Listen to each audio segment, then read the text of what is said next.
안녕하세요. 살다 보면 별꼴 다 본다는 걸 몸으로 체감한 30대 돌싱녀 인사올리입니다. 저는 결혼 후 1년 만에 초고속으로 이혼을 했는데요. 제 이혼 이야기를 들어보지 못한 사람들은 제게 문제가 있나 생각하실 수도 있지만 들어보신 분들은 모두 이혼 잘했다며 오히려 응원해 주시거든요. 얼마 전에도 지인이 제 이혼 이야기를 듣더니 이건 많은 사람들에게 알려야 할 일이라며 거듭 권해서 이렇게 사연글을 작성하고 있어요. 저와 이혼한 남편은 동갑내기로 같은 직장의 동료이자 사내 커플에서 부부가 된 아주 가까운 사이였어요. 남편은 결혼을 전제로 저와 사귀기를 원했고 저도 솔직히 어느 정도 나이가 찼으니 진지하게 생각해보고자 연애를 시작했어요. 연애 때 남편은 노력을 하는 사람이었어요.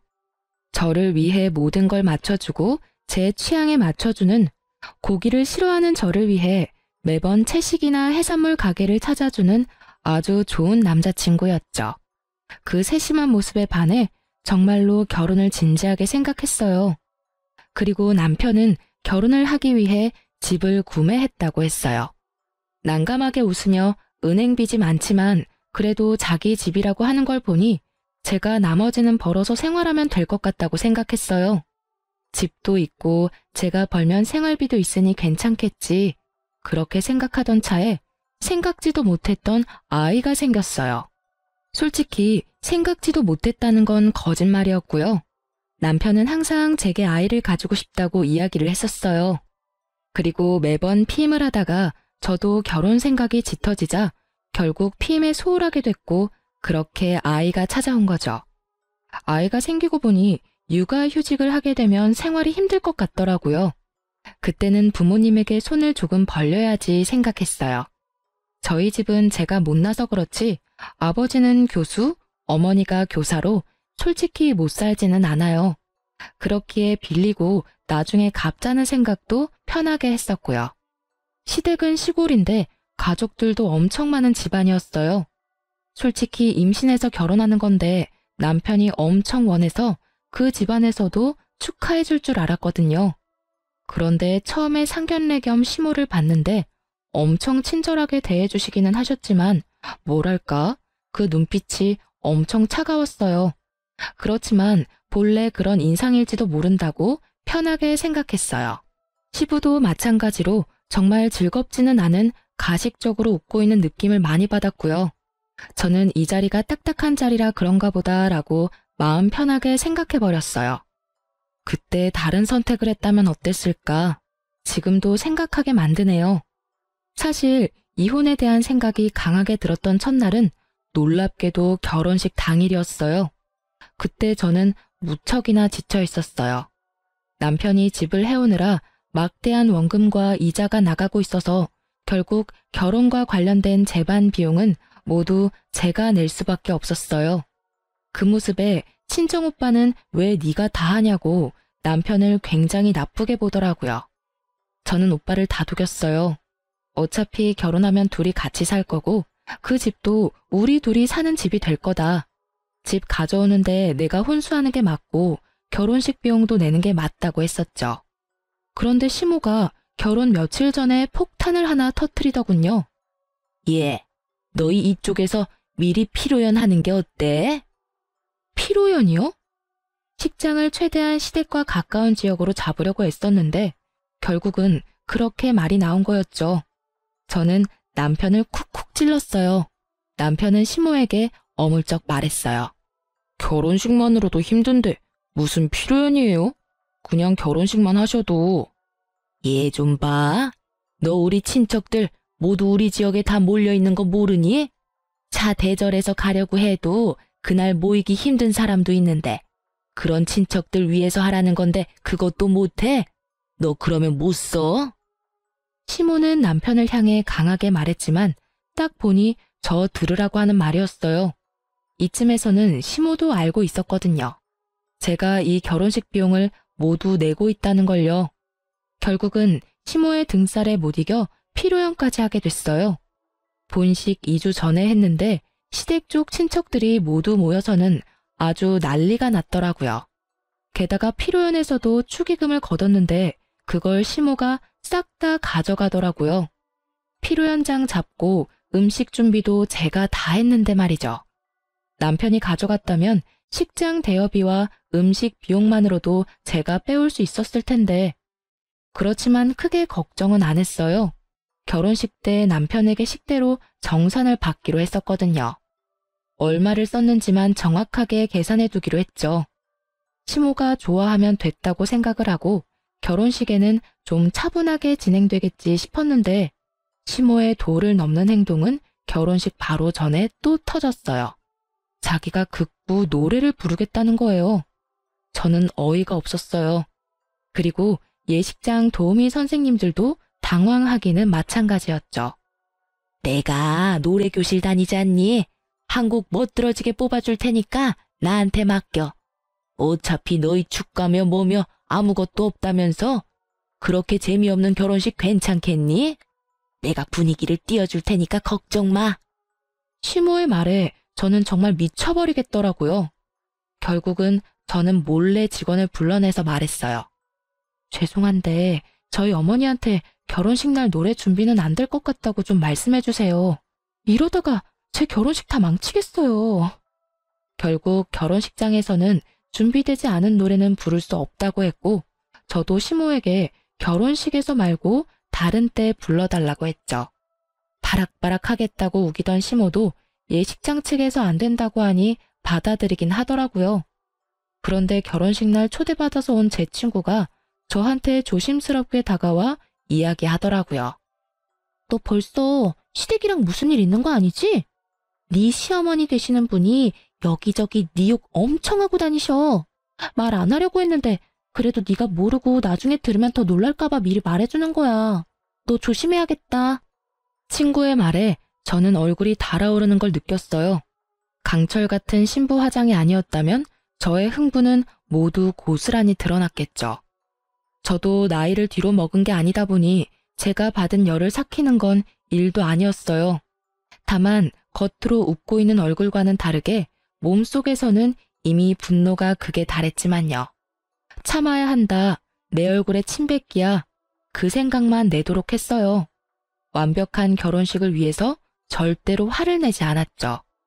그렇게 마지막에 가족이 모여서 사진을 찍는데 갑자기 시모가 제 옆에 오시더니 뜬금없이 이런 말을 하더라고요. 사랑한다, 우리 며느리. 우와, 진짜 욕이 입 밖으로 터져나오는 걸 겨우 삼키느라 죽는 줄 알았어요. 뒤에서 욕이라는 욕은 다 하고 돌아다녀서 내 친구들까지 그걸 다 알게 한 주제에 뭐? 사랑한다고요? 진짜 그 넙대대한 시모의 얼굴에 한 대 줘 패고 싶은 걸 겨우겨우 참고 웃었어요. 네, 어머님, 저희 잘 살게요. 그렇게 저는 완벽한 결혼식을 겨우겨우 지켜낼 수 있었어요. 남은 건 너덜너덜해진 제 멘탈뿐이었지만요. 그리고 시모는 그 멘탈마저 마지막에 탈탈 털어가시더군요. 제가 결혼식 비용을 다 냈잖아요. 그리고 혼수의 예단비까지 싹 다 해서 몇 천만 원이 들어서 남편에게 미리 이야기해놨었거든요. 피로연 할 필요 없었는데 어머님이 원해서 한 거니까 그 비용은 반반씩 부담하자고 했죠.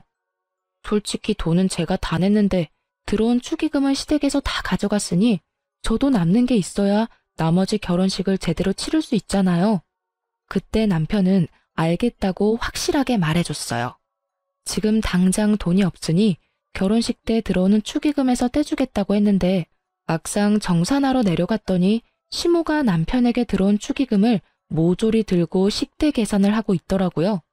저는 남편에게 가서 물었어요. 저번에 필요연할 때 쓴 돈 따로 빼놨어? 그게... 왜? 안 빼놨어? 그럼 어떻게 할 거야? 필요연 때 쓴 돈 반은 주기로 약속했잖아. 주기로 한 돈으로 식대 계산하면 나한테는 어떻게 돈 줄 건데? 조용히 좀 해.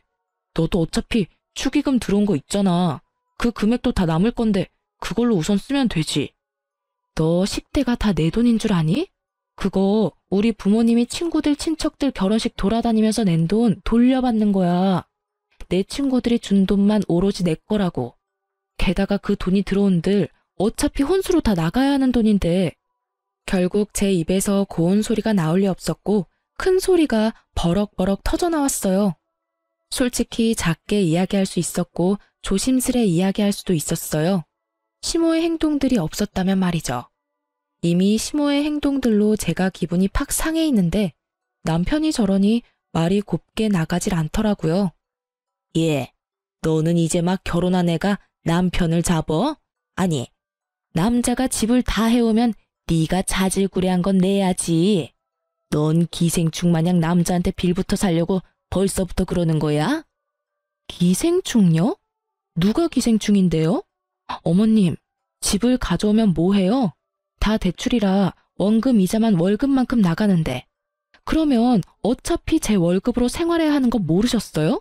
그 대출금이랑 제가 내는 생활비랑 어차피 비슷해요. 집돈 갚는 동안 내내 제 돈으로 살림 살아야 하는 거예요. 제가 아등바등 돈 갖고 그러는 거 다 잘 살아보려고 그러는 거라고요. 그리고 이 말은 안 하려고 했는데 해야겠어요. 아니, 저희 사정 뻔히 알면서 결혼식 전에 필요연은 왜 하자고 하신 건데요? 그게 그렇게 중요했어요? 그리고 필요연 할 때 식대며 예식장 비용이며 제가 다 냈는데 어머님이 축의금 들어온 거 다 가져가셨잖아요. 적어도 필요연 하자고 먼저 이야기하셨으면 비용 정도는 알아서 주시는 게 맞지 않나요? 아들이 돈 한 푼 없이 결혼식 하는데. 결국 참다 못한 저는 터져버렸고 남편은 한숨을 푹 쉬더군요. 그것도 웃겼어요. 한숨을 지가 왜 쉬어요? 내가 했으면 했지. 뭘 잘한 게 있어서 그렇게 다 해탈한 것처럼 구는지. 남편 놈이 먼저 돈을 제대로 빼놨으면 이럴 일 없었을 거잖아요. 결국은 남편은 축의금에서 필요한 값을 떼서 저한테 주더라고요. 제가 그 돈을 받으려고 하자 이번에는 시모가 난리더라고요. 아니, 왜 너한테 이 돈을 줘? 우리 집에 들어온 축의금이잖아. 왜 네가 가져가? 이런 버르장머리 없는 애를 봤나? 내가 쉽게 결혼 허락해주니까 시어머니가 만만하니? 왜 주긴? 제가 소리 지르려 하자 오빠가 끼어들었어요.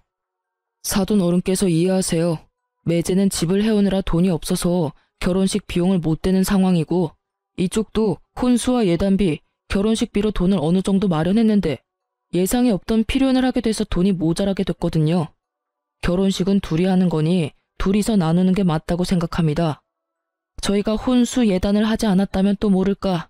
그래도 4천만 원이 넘는 돈을 썼는데 결혼식비까지 모두 부담하는 건 저희한테 너무 부담이 크네요. 사돈 어른이 큰 어른이시니 부디 이해해 주세요. 좋게 말할 필요도 없는데 오빠는 간곡하게 말했고 그 간곡한 말투가 자신을 달래는 것처럼 들리는 걸 알아챘는지 시모는 친정집에 그런 모습을 보이는 게 쪽팔리다고 생각했나 봐요. 결국은 알겠어요 한마디만 남기고는 다 놔두고 나가더군요.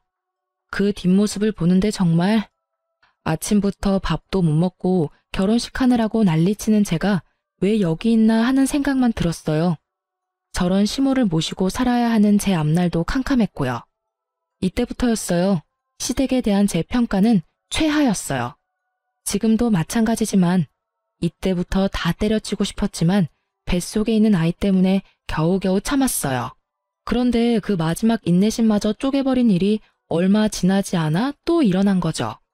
저희 아들이 태어난 지 30일쯤 됐을 무렵이었어요. 저는 초산인데다가 조리원을 금방 나온 터라 모든 게 서툴고 몸이 힘들었어요. 자연분만이었지만 10시간을 넘게 틀어서 온몸이 성한 구석이 없었죠. 그런데 하루는 남편 얼굴이 이상하더라고요. 똥 싸고 덜 닦은 표정이랄까? 뭔가 찜찜한 표정을 짓고 있더라고요. 무슨 일이야? 할 말 있어? 왜 그렇게 찝찝한 표정인데? 그게 엄마가 아기 보고 싶다고 시골 한번 내려오라던데 당신은 어떻게 생각해? 어떻게 생각하긴 절대로 가기 싫지 라고 말하려는 것을 꾹 참고 남편에게 말했죠. 어머님도 애 보고 싶으실 때 됐지. 100일쯤 되면 시골에도 내려갈 수 있지 않을까 싶은데? 당신 생각은 어때? 제가 양보할 수 있는 건 아기가 100일은 돼야 된다는 거였어요. 아직 집 앞 산책도 못 나가는데 시골까지 가는 건 상상할 수도 없는 일이었어요.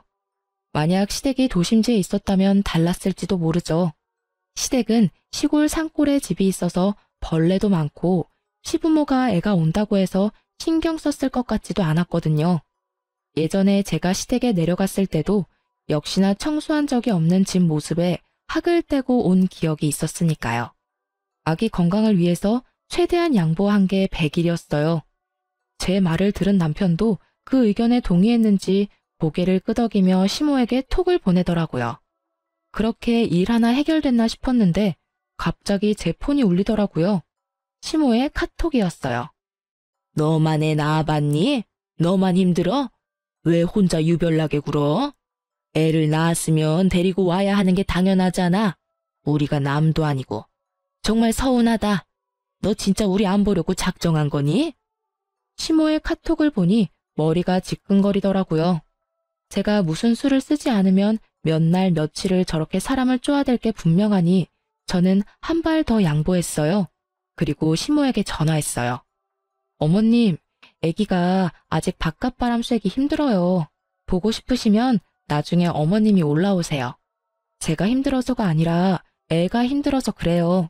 아직 목도 못 가누는데 카시트도 채우기 힘들어요. 제가 그렇게 말을 하자 시모는 알겠다며 전화를 끊더니 바로 다음날 집으로 올라왔더라고요. 적어도 며칠은 시간을 두고 올라올 줄 알았는데 이렇게 당장 올라오니 저도 당황한 상태였어요. 애 키우느라 어지럽힌 집 치우고 정리하고 시부모를 맞이했는데 오자마자 시부모는 애는 거들떠보지도 않고 집 구경만 열심히 하더라고요. 그러더니 시부가 저한테 능글맞게 웃더니 말했어요. 아가, 집이 너무 좋네. 이 냉장고랑 TV를 보니까 우리 집에 있는 거지 같은 가전들이 생각나네. 너희가 이거 우리한테 주면 정말 좋을 것 같은데? 네 생각은 어때? 저는 어이가 없었어요. 그 물건들은 모두 결혼식 끝내고 제가 하나부터 열까지 고르고 골라서 집에 들인 물건들이었어요. 게다가 냉장고와 TV는 큰 만큼 가격도 제일 비쌌거든요. 그걸 탐내는 걸 보니 참 기가 막혔어요. 아들 신혼집에 와서는 새 물건 챙기려는 꼴을 보니 너무 웃겼죠. 저희 아버지는 신혼집 와보시고는 제게 용돈도 주면서 덕담까지 해주고 갔는데 말이죠. 시댁에 용돈까지는 바라지도 않아요. 적어도 덕담 한마디 정도는 할 줄 알았는데 역시나 제 기대를 넘어버리더군요. 아버님, 그거 다 산 지 얼마 안 됐고 저희 아파트 공간에 맞춰서 산 거라서 시댁에 두기에는 좀 힘들 수도 있어요. 딱 봐도 우리 집에 들어가도 될 만한 크기인데 이거 우리한테 주고 너희들은 또 따로 사면 되잖아. 돈도 있겠다. 뭐가 문제야? 우리처럼 힘들게 사는 것도 아닌데. 거기다 친정에서 돈 좀 받을 거 아니야. 친정집이 그래도 교육자 집안인데. 저희 결혼식도 얼마 전에 마쳤고 아기 때문에 앞으로 돈이 너무 많이 들어서 다시 사는 건 좀 힘들어요. 저희도 안 쓰는 물건이면 드리고 싶은데 냉장고나 TV나 집에 없으면 안 되는 물건들이잖아요. 그래서 주기 싫어? 아니, 우리가 뭐 때문에 너랑 결혼을 허락해줬는데 이 정도도 안 해주면 우리 집이 도리어 손해보는 거지. 애 보러 와놓고는 애는 볼 생각도 없이 자기 집 세간살이 알아보려 혈안이 된 시부를 보니 불쑥불쑥 화가 치밀더라고요. 그런데 그 와중에 시모 말에 뒷골을 잡고야 말았어요. 집도 좋은데 여기서 며칠 있다 가면 좋겠네. 놀러 다닐 때도 많을 거 아니야. 온 김에 여기저기 다 돌아다니고 가야지.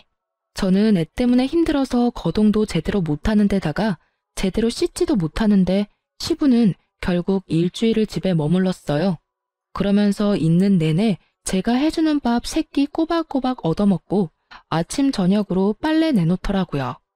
그걸 하면서도 최대한 참아보려 했는데 저녁에 이제 좀 쉴까 싶어서 누우면 맨날 누워있으니 몸이 아픈 거라며 움직이라고 하면서 사람을 괴롭혔어요. 결국 며칠 지나지 않아 저는 열이 받을 대로 받아버려 저녁에 퇴근하는 남편을 안방으로 데리고 와서 따졌어요. 어머님한테 언제 가시는지 물어봐. 그리고 최대한 빨리 내려가시라고 해. 내가 어떻게 그런 말을 해. 자식 신혼집 보러 오신 분들한테. 신혼집 3일 내내 봤으면 이제 다 본 거 아니야? 볼거리가 아직도 남았어? 그리고 당신 어머님 계시니까 계속 늦게 오잖아. 당신도 어머님 아버님이랑 같이 있는 거 힘들어하면서 왜 나한테 다 떠넘기는 건데? 나는 애까지 봐야 하는데 힘들어 죽겠다고. 이러다 진짜 내가 죽게 생겼다니까? 그렇다고 내가 어떻게 가시라고 말을 해. 나도 아들인데. 그리고 당신도 너무해. 어떻게 우리 부모님을 그런 식으로 말할 수가 있어. 그냥 부모님 좋은 마음으로 여기 있는다고 생각하면 안 돼? 그럼 나도 우리 엄마 데리고 와서 몇 날 며칠 있어 볼까? 결국 제 협박 아닌 협박에 진 남편은 꼬리를 내렸죠. 그러나 결국 시모에게 말도 못 꺼내고 일주일이 지났어요. 일주일이 지나니 시부모도 집으로 돌아가더라고요. 물론 TV와 냉장고는 제가 지켜냈죠. 시부모가 돌아간 날 정말 오랜만에 자유를 만끽하고 있었는데 남편이 완전 술에 절어서 엄청 늦게 들어왔더라고요. 솔직히 여태껏 우유부단하게 행동한 게 꼴보기 싫어서 남편을 옮겨주지 않으려고 했는데 그래도 감기 걸리면 애만 힘들겠다 싶어 남편을 안으로 들이려고 했어요. 그때 남편 옷에서 폰이 툭 떨어지더라고요. 폰은 얼마 전까지 대화를 했는지 카톡 화면이 떠 있었어요. 그런데 그 카톡을 보고 저는 눈이 뒤집어져 버릴 만큼 열이 받았어요. 카톡은 남편과 시모의 대화 내용이었는데 그걸 본 저는 속이 뒤틀리는 감각을 느껴야 했어요. 예, 너 결혼 잘못했어. 좋은 집에서 곱게 자라서 그런지 시모 알 길을 개똥으로 알잖니. 꼴랑 TV랑 냉장고 때문에 정색하면서 눈 동그랗게 뜨고 따박따박 말대꾸 하는 거 봤지? 정말 결혼을 시켜줬더니 아주 시댁을 잡아먹으려고 들어. 네 아버지가 이번 기회에 가전 새로 바꾸나 싶었는데 좋다 말았지 뭐니? 시모의 열받은 음성이 여기까지 들리는 것처럼 생생해서 더 빡치더라고요. 그런데 남편의 반응이 저는 더 열받았어요. 저는 제 편을 들어주거나 그런 거 아니라고 중재를 해줄 거라고 생각하고 있었거든요. 그런데 그게 아니더라고요. 와이프가 그런 면이 있지. 그래도 엄마가 좀 참아. 지랄 같은 성격 나도 참고 잘 살고 있잖아. 그래도 처갓집에 돈이 좀 있으니까 우리한테 무슨 일 생기면 돈 빌리기도 쉬워. 말만 하면 척척 돈 내주니까. 남편놈은 우리 집을 아주 편리한 보험 정도로 보고 있더라고요.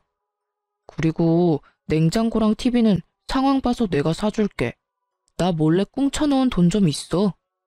이 남자가 나를 사랑해서 결혼한 줄 알았더니 우리 집 돈 보고 결혼한 거였더라고요.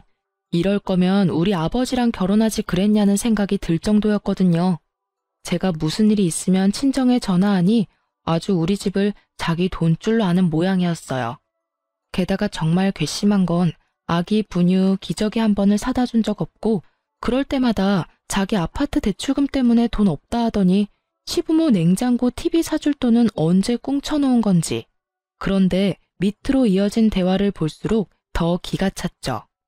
예, 너 이혼할 거면 애는 그냥 줘버려. 혹 달고 있으면 너만 손해야. 혹시 양육비 뭐 그런 이야기 나오면 소송해서 절대 주지 말고. 애 새끼도 누구 새끼인지 모르겠지만 분명히 다른 남자 있을 거야. 절대로 넘어가면 안 돼. 우리 애를 혹이라고 말하는 게 진짜 할머니가 맞을까요? 저는 제 눈을 의심해야 했어요. 이 사람들은 무슨 생각으로 제게 다른 남자가 있다고 이렇게 당당하게 말하는 걸까요? 그런 시모의 문자에 대한 남편의 답은 심플했어요. 안 넘어가. 그래서 애 키울 때 한 푼도 안 내잖아. 시모의 미친 소리에 미친 답변을 건넨 남편놈을 보니 정말 모든 걸 뒤집어 엎어버리고 싶더라고요. 이 새끼는 뭔데 내 자식을 본인 자식이 아니라고 하는 걸까? 그러면 왜 지 자식도 아니라고 생각하면서 같이 살까? 의문만 가득했지만 이제 다 필요 없었어요. 알아보고 싶은 마음 요만큼도 없었고 그냥 이혼만 생각하게 됐죠. 그러고 보니 생각이 났죠. 남편놈이 곧 워크숍을 떠난다는 걸요. 바로 3주 뒤였어요. 1박 2일로 가는 거라 미리 저한테 이야기를 했었거든요. 저는 그때가 좋다고 생각했어요. 제가 생각한 일을 행하기에 딱 좋은 날이라고요. 남편 워크숍 당일에 저는 미리 예약해뒀던 이삿짐 센터를 불렀어요.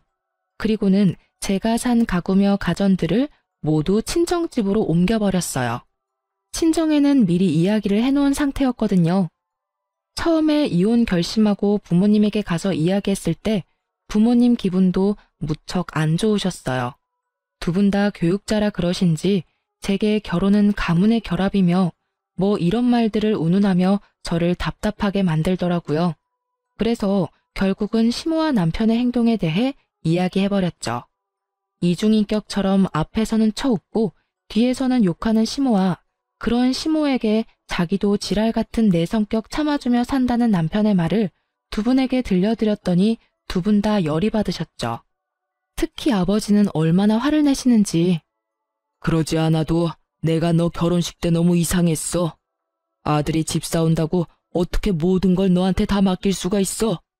결혼식 비용은 둘이서 부담하는 게 맞는 거지. 게다가 너한테 화내는 것도 그렇고. 그리고 네 애를 자기 아들 손주가 아니라고 말하는 것도 너무 무례한 일이잖아. 잘 헤어졌어. 그딴 집 빨리 나오고 이혼해. 저는 아버지의 허락을 받고 집안의 물건들 중 남편 것만 쏙 남기고 나머지는 다 집으로 가져갔어요. 그리고 신발장 안에 이혼 서류까지 놔두고 나와버렸죠. 집에 있는 작은 숟가락, 젓가락까지 모두 제가 마련한 것이었으니 집은 아예 텅 비어버렸더라고요. 남아있는 건 남편 놈의 옷가지와 그 사람이 쓰던 물건들 뿐이었죠. 저는 남편을 용서할 생각이 하나도 없었어요. 그런데 남편 새끼도 저한테 용서를 구할 생각이 하나도 없었나 보더라고요. 저한테 만나자고 해서 나갔더니 도리어 저한테 화를 내더라고요. 너 미쳤어? 집에 있는 짐 다 어디 갔어? 집에 있던 가구며 가전 다 어디로 빼돌렸냐고. 내가 내 돈 주고 산 거 내가 가져왔을 뿐인데 뭐가 그렇게 화가 났어? 그게 네 거야? 네 돈 주고 샀니? 누가 보면 네가 산 것처럼 보이겠다. 그치? 정말 뻔뻔하네. 너도 그렇고 어머님도 그렇고. 뒤에서 남의 욕할 때는 언제고 이제 와서 짐을 왜 뺐냐고? 지랄 같은 성격 맞춰주고 살 필요가 뭐가 있어. 그냥 너 살고 싶은 대로 살아. 네가 대출로 산 아파트에서 아무것도 없이. 나는 그런 소리 듣고도 태어날 두꺼운 낯짝 같은 거 없으니까. 무슨 소리 하는 건데? 내가 언제 욕을 했다고 그래? 카톡에서 어머님이랑 대화한 거 다 봤거든? 사진도 찍어놨어. 술 마시고 톡 보낼 거면 관리를 잘했어야지. 하긴 네가 네 폰 간수를 못한 탓에 나도 그 진실을 알았지만 나는 시댁이든 너든 떠받들고 살 마음이 아예 싹 사라져버렸거든? 그러니까 이 김에 이혼하자는 거야. 왜 짐 뺐냐고 물으러 온 거 보니 신발장은 안 봤나 보네? 거기 이혼 서류 있으니까 작성해서 내줘. 내가 써야 하는 건 다 썼으니까. 그제서야 남편 얼굴이 아차 싶더라고요. 그런 말을 한 게 사실이었으니 자기도 발뺌은 더 못할 거고 이제 무슨 헛소리를 짓거리려나 싶었는데 역시나 정신 나간 소리를 멀쩡한 얼굴로 짓거리더라고요. 우리가 받들고 살라고 한 적 없잖아. 솔직히 그런 말 한 거는 사실이지만 그렇다고 해서 짐을 이렇게 다 빼버리는 건 너무하지. 적어도 이혼을 하려면 이야기를 하고 의논을 해야 하는 게 정상 아니야? 그리고 시부모한테 그 정도도 못 해줘? 어머니랑 아버지가 뭘 그렇게 바랬는데? 그래, 욕 좀 했어. 그치만 그건 너한테도 문제가 있는 거니까 어쩔 수 없잖아. 짐을 뺀 건 내가 너희 집에 보낸 예단비가 아까워서 뺀 거야. 그러니까 네가 이해해. 그리고 내가 무슨 문제가 있어? 나 결혼식에서 너희 엄마 진상짓 했을 때도 참고 웃어줬어. 너희 아빠 우리 집에 와서 가전 가져가고 싶다고 했을 때도 웃으면서 넘겼어. 웃음 따위 전혀 나오지 않았지만 말이지. 근데 너랑 너희 부모님이 나한테 어떻게 했어? 아주 셋이서 나 하나를 분석을 자세하게도 했더라. 그리고 너는 네 새끼가 누구 애 새끼인지 몰라서 시모가 그런 말 했을 때 애 키울 때 한 푼도 안 낸다고 당당하게 이야기했어? 이 미친 새끼야. 틀린 말이 아니잖아. 너 당당하게 그 애가 내 애라고 말할 수 있어? 너 나 몰래 바람 피우고 애 만든 거잖아. 내가 애 갖고 싶다고 하니까. 저는 어이없는 얼굴로 남편 새끼를 쳐다봤어요. 이놈이 무슨 이야기를 하는 건지 머리가 따라잡지를 못하겠더라고요. 내가 다른 남자를 만난 적이 없는데 무슨 바람을 피웠다고 이러는지. 떨떠름한 제 앞에 남편이 종이 한 장을 턱 내보이더군요. 바로 검사지였어요. 영어로 뭐라 적혀 있는데 남편이 이야기하더군요. 나 무정자증이야. 애 못 갖는다고.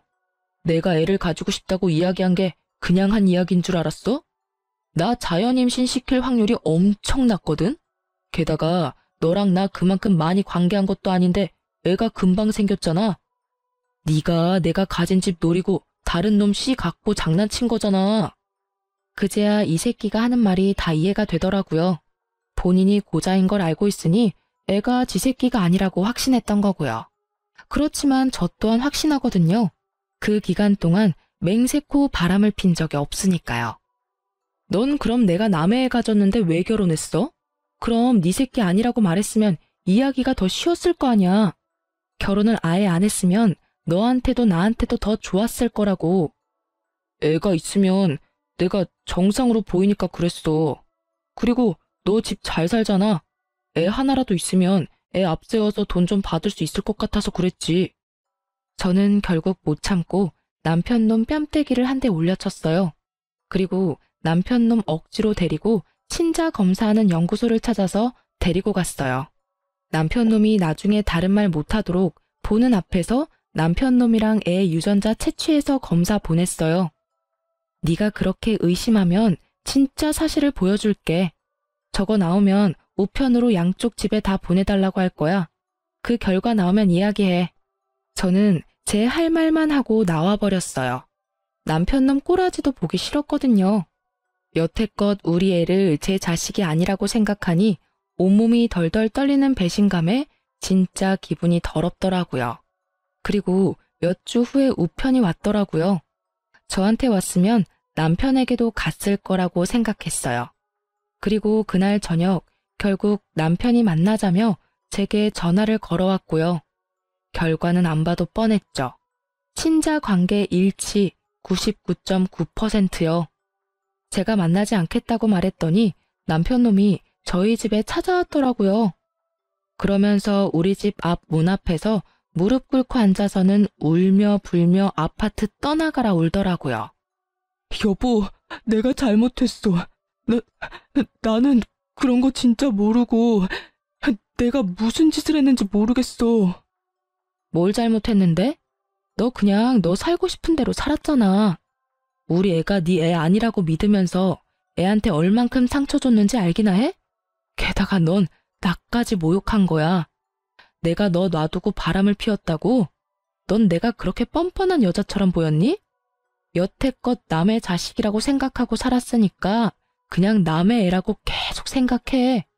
이제 와서 미안하니 잘못했니? 그런 소리 하지 말고. 어떻게 그래? 내가 우리 아들 아빠인데. 평생 나한테 없을 줄 알았던 내 자식인데 내 아이잖아. 아니? 네 애 아니야. 내 애지. 너 우리 애한테 분유 한 통 기저귀 하나 사준 적 있어? 아니면 장난감을 사준 적이 있어? 그렇다고 살갑게 애랑 놀아주고 안아준 적이 있어. 그런 걸 안 하는 사람은 남이라는 거야, 남. 너 우리 애한테는 남이라고. 웃긴 일이죠. 지 자식인지 몰랐을 때는 그렇게 배짱 있게 굴더니 지 새끼인 거 알고 나니 완전 안면 몰수하고 지 자식이라니. 내가 너한테 준 사랑보다 남의 자식인 줄 알았던 애가 네 자식이라는 사실이 그렇게 애절해? 애도 애지만 넌 나한테 너무 큰 상처를 줬어. 넌 나를 바람이나 피고 꼴랑 집 한 채에 어디 가서 남의 씨 가져다 품어 애 낳은 년으로 만들었어. 내가 너한테 사랑한다고 말할 때 네가 무슨 생각을 했을지 생각하면 자다가도 정신이 번쩍 들 만큼 화가 난다고. 제 말에 남편 놈은 그제야 입을 다물더라고요. 난 너 용서할 생각 없고 너랑 할 이야기도 없어. 이혼할 거고 합의 안 되면 소송이야. 나는 네가 어떤 의도로 나하고 결혼을 했는지 이 애가 네 애가 아니라고 생각하는 것도 다 녹음했고 사진 찍어놨어. 소송하면 무조건 애는 내가 데려오겠지. 그 증거들만 있으면 나 무적이잖아. 그러니까 시어머니한테 전해 애 양육비는 얼마가 나오던 10원짜리 한 푼까지 싹 다 받을 거라고. 제 말에 남편 놈은 찌질하게도 제 바지가랑이를 잡고 늘어지더니 아버지와 오빠가 오고 나서야 결국 강제로 떨어졌어요. 그 다음날 남편 놈 대신 시부모가 찾아왔더라고요. 저는 예상했어요. 남편한테 들었으면 뭐라도 행동을 취할 거라고 예상은 했죠. 행동력 좋으신 분들이잖아요. 두 사람 모두 얼굴이 새하얗게 질려 있더군요.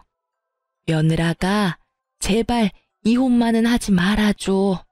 우리 아들이 너무 미안한 마음이 가득해. 우리도 물론이고. 너한테 그런 상처 주려고 한 거 아니야.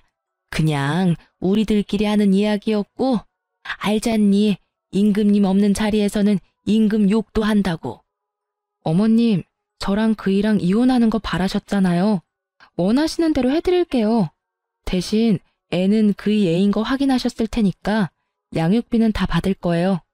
그 사람 집 대출금 때문에 어차피 양육비 제대로 못 받을 거 뻔하니까 어머니께서 그 사람한테 돈 좀 빌려줘요. 제발 그러지 마. 얘, 우리한테서 손주 뺏어가지 말아줘. 아주 쇼를 하고 자빠지셨더라고요. 언제는 누구 애인지도 모르래 양육비도 안 주고 이혼이나 하라더니. 그래, 우리 집안의 최고로 중요한 손주다. 그 아이만큼은 우리한테 돌려다오. 우리가 잘 키울 자신이 있어. 아버님, 좀 그렇네요. 저번에 우리 집 와서 애를 한 번이라도 안아보시기는 하셨어요? 애는 안중에도 없고 저희 세간살이만 눈독 들이셨잖아요. 그리고 그때 그런 말도 하셨죠? 친정에서 돈 주지 않냐고. 우리 집안에서 그 정도도 안 해주면 손해라고 하시지 않았어요? 어차피 애는 안중에도 없던 분들이 갑자기 애가 소중하다며 여기 와서 이러시니 참 웃기네요. 할 말 있으시면 이혼소송 변호사한테나 가서 하세요. 저는 두 분하고 할 이야기 없습니다. 저는 시부모 모두 쫓아보냈어요. 결국 그 뒤로 이혼은 소송으로 가게 됐지만 저에게 유리하게 될 수밖에 없었죠. 솔직히 결혼 기간이 짧아 재산 분할 같은 거 할 게 없었어요. 다만 위자료는 제가 조금 받아올 수 있었고 아이 친권과 양육권도 제가 가져왔죠. 남편은 제게 양육비를 꼬박꼬박 내야 했어요. 그리고 이혼 3년쯤 뒤에 저는 재혼을 하게 됐어요. 그런데 재혼을 한다고 친구들에게 연락을 했던 게 전 남편에게까지 흘러갔는지 저한테 전화가 와서는 결혼하는 건 너무하지 않냐며 난리를 피우더라고요. 당신 나랑 재결합할 생각으로 여태껏 혼자였던 거 아니야? 어떻게 재혼을 해? 내 아이를 데리고. 재결합은 무슨? 어디서 얼빠진 소리를 해? 네 착각이야. 난 지금 이 사람 놓치기 너무 싫고 너랑은 정반대로 나랑 제 자식도 아닌 애를 사랑해줘서 결혼하려는 거야. 너는 네가 지금 애를 가질 수 없다는 생각 때문에 나하고 아이한테 매달리는 것 같은데 내가 기적처럼 애 가진 것처럼 다른 여자에게도 기적이 일어날 수도 있잖아. 그러니까 열심히 너도 재혼이나 해. 나한테 전화해서 뻘짓하지 말고. 그렇게 전화를 끊었는데 몇 달 후 직장 동료가 연락이 왔더라고요. 언니, 그거 알아요? 언니 전 남편 사기당했어요. 응? 무슨 사기? 세상에, 어떤 여자가 자기가 애 가졌다면서 결국 결혼까지 할 것처럼 했거든요? 진짜 저희한테 청첩장까지 돌리고 막 그랬는데. 알고 보니까 결혼하기 전에 이 명목 저 명목으로 언니 전 남편 돈 다 받고는 글쎄 그 아파트 담보로 돈까지 빌려서 날랐다고 하더라고요. 그래서 한동안 그분 얼굴이 완전 죽상이었죠. 뭐? 여자가 애를 가졌는데 왜 여자가 도망가? 알고 보니까 임신 자체가 거짓말이었대요. 그 여자가 갔던 산부인과에 찾아갔다는데 그런 여자도 없고 애도 없고 아예 진료 기록 자체가 없었대요. 결국은 재혼도 물 건너가고 아파트 살 때 빌린 은행 빚에 담보대출까지 갚아야 해서 헉헉대시더라고요. 얼마 전에 보니까 새벽에 배송 알바 하시는 것 같던데? 여자가 완전히 계획하고 접근했나 보네. 그러게 사람을 잘 만났어야지. 애 가졌다는 이야기에 아주 혹해가지고는.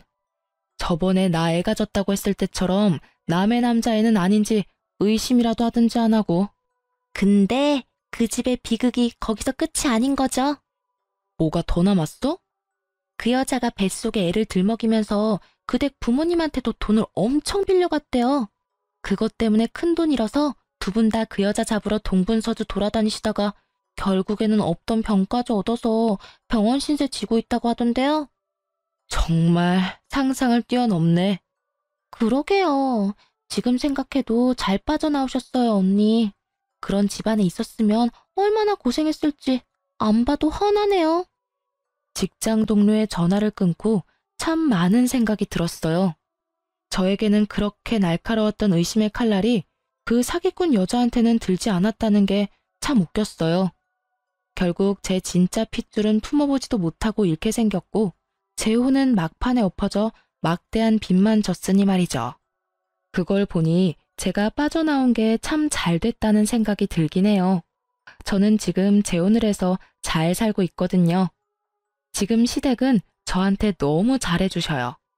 솔직히 이혼 후에 저는 시댁이라면 몸서리를 치는 바람에 엄청 예민하게 반응할 정도였거든요. 그런 제 모습도 그러려니 하고 넘기고 절대로 남 싫은 소리를 안 하시는 게 저희 시댁이에요. 처음에는 이 집안도 옛날 시댁처럼 똑같이 굴면 어쩌나 싶었는데 그런 분이 전혀 아니셨더라고요. 오히려 시댁과는 먼 게 좋다면서 멀리하니 서운한 기분에 제가 더 가까이 다가가게 됐거든요. 그리고 항상 칭찬을 해주니 마음이 더 가거든요. 제 아들도 본인 손주처럼 따뜻하게 대해주시고 말이죠. 그분들을 보면서 저도 그런 어른으로 늙어가고 싶다는 생각을 할 정도였으니까요. 제가 얼마나 존경하고 있는지 아시겠죠? 전 남편과 전 시댁의 어른들에게 단 한 번을 안겨보지 못한 제 아들에게 이렇게 좋은 가족을 만들어줄 수 있다는 게 너무나 다행스러운 일이라고 생각해요. 아이는 커가면서 제 양부를 닮아가고 있어요. 전 남편은 제가 마지막에 한 말 때문이라도 아이를 만나러 오는 일은 없었어요. 제가 그랬거든요. 네가 조금의 양심이라도 있으면 애한테 아빠 행세할 생각하지 마. 그 말을 듣고 본인도 느낀 게 많았는지 더 이상은 아이를 귀찮게 하지 않았어요. 친부니까 만나게 해줘야 한다는 생각을 하는 사람도 있겠지만 저는 전 남편을 죽을 때까지 용서할 생각이 없거든요. 저는 제 아이에게 온전한 사랑을 주는 사람을 아빠로 만들어주고 싶으니까요. 이렇게 글을 쓰고 보니 정말 폭풍과도 같은 이혼이었네요. 제 이야기 들으시면서 어떠셨나요? 가끔은 저도 결혼 1년 만에 이혼한 제가 다른 사람 눈에 어떻게 비칠지 의식해요. 그래서 이렇게 글을 쓰는 거고요. 저처럼 이런 사연을 가진 사람도 있다는 걸 알아주셨으면 해요. 이혼은 많이 참았다고 또 참지 못했다고 해도 되고 하면 안 되는 그런 게 아니잖아요. 누구든 그 상황이었다면 당장 탈출하고 싶었을 테니까요. 글을 쓰고 나니 좀 후련해졌어요. 앞으로는 밝은 미래만 바라며 살 거예요. 사연 들어줘서 고맙습니다.